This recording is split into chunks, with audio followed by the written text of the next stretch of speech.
Hey, once again. Um, so I was watching today as I was reflecting on the readings um, on the U.S. Conference of Catholic Bishops website where I get the readings. They also have a video reflection.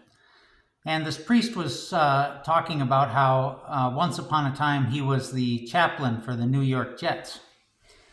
And he said he was always amazed at how when he was in the stadium, when people would get wound up and the crowd would get excited, the stadium literally shook with excitement.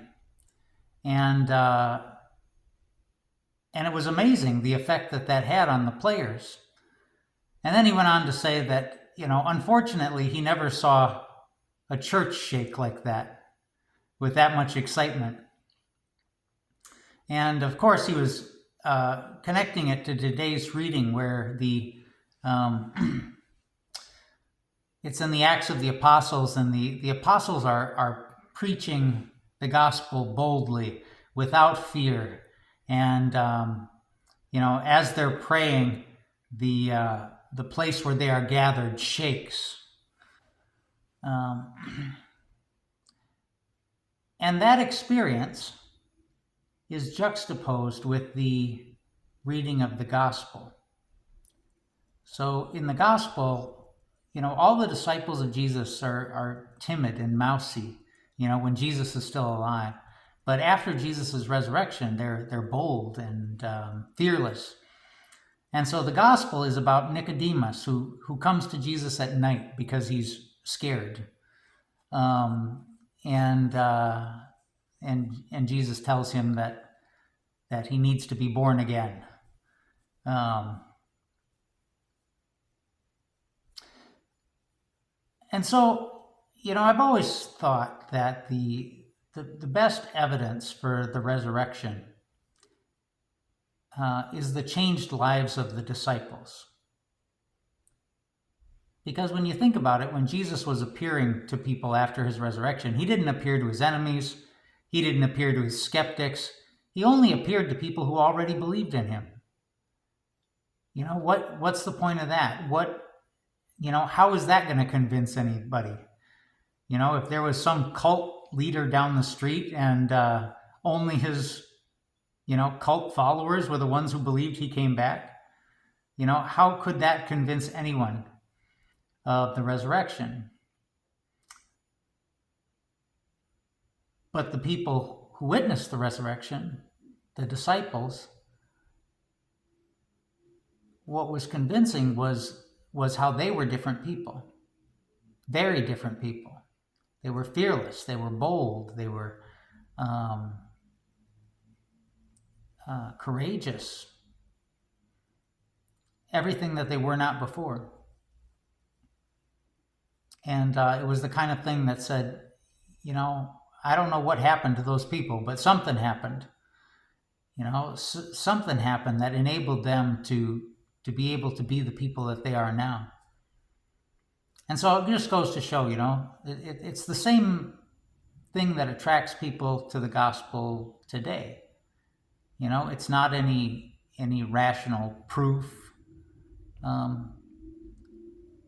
It's the changed lives of people who subscribe to it.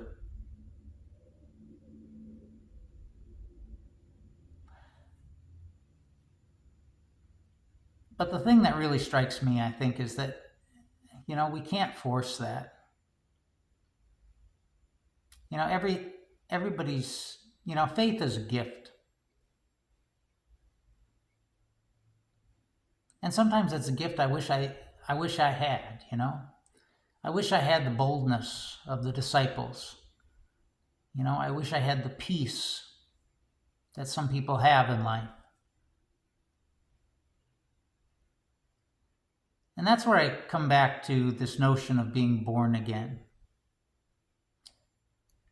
It's a phrase that, of course, is just very charged because it's used in religious circles all the time for all kinds of different purposes. But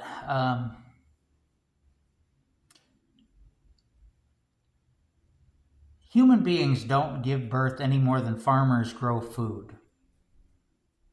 It's not something that, our role in it is pretty minor. I met a chaplain once who said that, her image of chaplaincy was that of a midwife. Midwives don't deliver babies. What midwives do is they let nature take its course, and they make space for nature to take its course. They keep everyone calm. They keep everyone out of the way, and they clean up the mess when it's done. Let nature take its course, keep everyone calm, keep everyone out of the way, clean up the mess when it's done.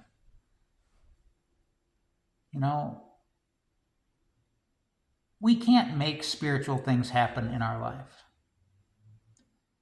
But by setting the intention, I think we can position ourselves to recognize them when they do.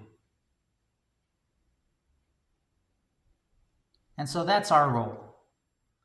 It's not to see if we can, it's not to do, it's to recognize. All we need to do is recognize where God is working in our midst. See you tomorrow.